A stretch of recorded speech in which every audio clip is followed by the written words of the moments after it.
영화는 수다다. 오늘 수다의 손님은 영화 설국열차의 감독 봉준호 감독님 모셨습니다. 안녕하십니까? 안녕하세요. 아주 오래전 세상에 얼어붙었다. 네, 2031년 영화가 시작이 되죠. 기상이변으로 인해서 다시 빙하기가 닥치게 됩니다. 살아남은 사람들을 태운 기차 한 대가 이제 17년째 궤도를 계속 지구를 1년에 한 번씩 돌게 되는데요. 근데 열차 안의 세상은 계급에 따라서 나뉘어져 있죠. 꼬리 칸에는 춥고 배고픈 사람들이 있고요. 그리고 앞쪽으로 갈수록 호화로운 생활을 누리는 상류층이 있게 됩니다. As in the beginning, I belong to the front. You belong to the tail. 자, 이런 불평등 때문에 결국 꼬리칸의 젊은 지도자 커티스는 긴 세월 동안 폭동을 준비하고 결국은 그 폭동에 방아쇠를 당깁니다.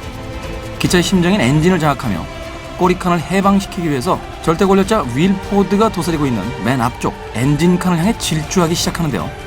커티스와 꼬리칸 사람들, 그들은 아무도 가본 적이 없다는 맨 앞칸까지 과연 도달할 수 있을까요? 영화 설국열차가 도착했습니다. 흥행의 폭주기관차. 네. 일주일 만에 400만 돌파했습니다. 통계 숫자는 잘 모르겠는데 이제 주말에 이제 극장 무대 인사 같은 걸 하게 되잖아요. 네. 나이 드신 분들이나 뭐 이런 분들이 확 눈에 띄게 많아지는 그런 느낌을 받았어요. 네, 체감으로 그래서 부모님들이 보시기에 이 영화 어떨까? 네. 조금 무서울 수도 있는데 뭐 이런. 저 할머님 괜찮으셨나요? 뭐 이런. 네. 할머니들 뭐 양갱 좋아하시니까요. I've had enough of this protein block bullshit. This is bullshit. 이 영화 속에서 이제 단백질 블럭이라는 가장 그 핵심적인 어떤 소품이 등장하는데, 얘기해도 되겠죠 이제는? 네. 그런데 그 젊은이들 사이에서 이 양갱을 들고 가서 영화 먹으면서 영화를 보는 것이 하나의 그 놀이처럼 지금 돼가고 있어요. 체코 소품팀이 그걸 작업을 했단 말이죠. 네. 근데 레퍼런스를 보여줄 게 이제 딱히 없으니까 양갱을 좀 가져와라. 그리고 일본이랑 한국 쪽의 양갱을 실제로 좀 이제 배송을 받아가지고 체코 소품팀한테 보여주고 이런 느낌인데 이게 좀 큰 거다. 사이즈가 크고. 예. 그렇지만 영화 내에서 그 이게 양갱과의 연관성을 영화 내에서 직접 뭐 언급하거나 묘사하는 건 전혀 없기 때문에 예. 해당 그 식품 회사 분들은 너무 화내지 마시고.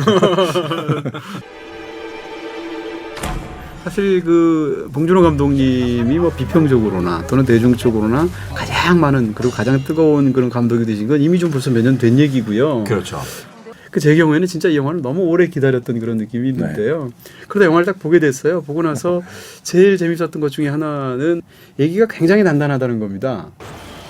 사실 이 설국열차의 설정은 어떻게 뭐 굳이 막 따지고 들면 좀 이상한 부분이 있잖아요. 근데 그 설정만 우리가 오케이를 하고 들어가게 되면 이 뒷얘기도 다 준비하신 것 같은 느낌이 있고요.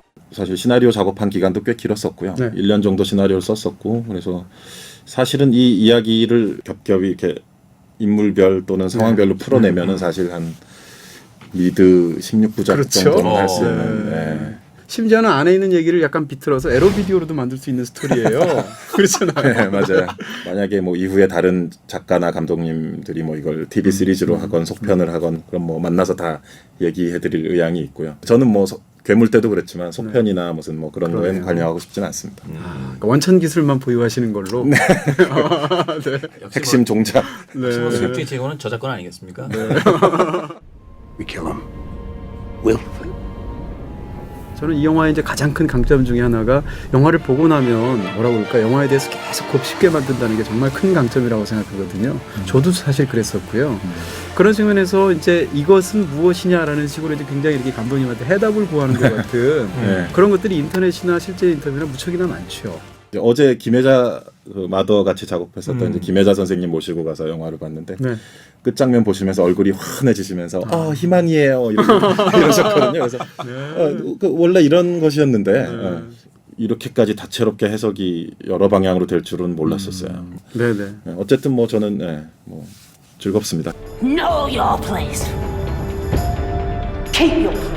바로 배우분들에 대한 질문을 좀 드리고 싶고요. 가장 많은 관객들이 좋아하시는 틸다 스윈튼 같은 경우에 망가지는 걸 본인 스스로 굉장히 재밌어 하시면서 또 연기를 하시게 되는데 저는 그 순간순간들을 라이브로 직접 봤으니까 세트장에서 그런 아주 괴상한 이상한 덕지덕지 특수 분장을 코에도 뭘 넣고 한 거예요. 그리고 틀니를 끼우고 막 이상한 안경에 막 가발에 그런데 그 상태에서 1초 안에 몇 가지 표정이 막 나오는데 살아있는 무슨 컴퓨터 그래픽 얼굴을 보는 것 같은 신기한 네. 느낌이었어요. 또 송강호 씨 얘기 안 할 수 없을 것 같은데요. 네. 사실 송강호 씨가 처음 나오는 순간을 딱 보면서 이건 괴물에서 송강호 씨를 등장시킨 거랑 굉장히 비슷하다 이런 느낌이 들었어요. 영화 자고 괴물의 있는. 첫 장면을 딱 보게 되면 자고 있는데 그 모습도 굉장히 코믹한데다 그걸 또 클로즈업으로 보여줘서 어떻게 보면 괴물의 프롤로그는 굉장히 무섭잖아요. 그렇죠. 근데 그 첫 장면을 딱 보게 되는 순간 관객 마음이 확 풀어지면서 영화에 대해서 이렇게 친근하게 느껴지거든요. 이 영화도 보시게 되면 초반부는 사실 굉장히 심각하잖아요. 네. 그러다 감옥 안에 가서 서랍형 감옥을 딱 여는 순간 송강호 씨는 심지어 거꾸로 등장해요. 일어나. 내 딸 요나 앞으로 가려면 얘도 있어야 돼. 송강호 선배께서는 그 특유의 치고 빠지고 하면서 결국은 아주 중요한 이 영화의 핵심 제가 말하고 싶은 어떤 주제를 또 대변해 주시잖아요. 네. 그래서 나오는 씬의 숫자와 상관없이 이 영화를 뭐 리듬에 있어서건 주제에 있어서건 강호 선배가 지배하는 그런 면이 저는 있다고 봅니다. Be careful. 영화 그 한 초반부와 중반부 사이에 이제 굉장한 그 액션 장면들이 등장하게 되는데 저는 그 장면을 보면서 이제 액션 장면도 재미있었지만 뭐라 그럴까요? 그 상황이 너무나 기괴한데도 불구하고 그것이 이제 무척이나 코믹하기도 하면서 한편으로는 굉장히 섬뜩하잖아요. 그로테스크하죠. 네. 기차 영화에서 할 수 있는 액션의 모든 것을 그 중반부 액션씬에 한번 집약적으로 다 보여주고 싶었어요. 할 수 있는 모든 걸 다 해보자. 정육점 푸주간에서 등장할 네. 것 같은 그런 의상들이 있고. 진압군은 기본적으로 그들은 좀 이상한 애들이다. 에드 해리스 대사에도 나오지만 기차 안에서 안 미치고 사는 게 오히려 더 이상한 거 아니냐. 이미 그러니까 기본적으로 살짝씩 이렇게 됐을 수밖에 없다. 그러니까 그런 것들이 보여지는 시점인 것 같아요.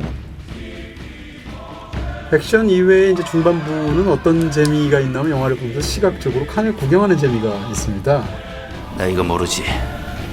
기차에서만 커갖고. 그 장면이 굉장히 재밌고 막 신기한 마음이 들기도 하지만 영화 전체를 보면 갑자기 어떤 뭐라 그럴까요? 리듬이 툭 떨어지는 느낌? 이런 네. 느낌이 들더라고요, 사실. 페이스가 바뀌죠. 그 물공급 칸까지는 충돌과 돌파. 네. 근데 그 다음부터는 이제 메이슨을 인질로 해서 그냥 걸어가잖아요. 네. 가는 속도 자체가 사실 다르고, 그러니까 칸들을 유람하는 느낌을 잠시 갖게 되죠. 그렇지만 이제 교실 칸에선 되게 많은 일들이 벌어지잖아요. 그렇죠. 거기 또 반전에 반전이 있고 그래서 교실 칸에서 좀 다시 리듬을 회복할 수 있지 않을까 생각을 했었어요.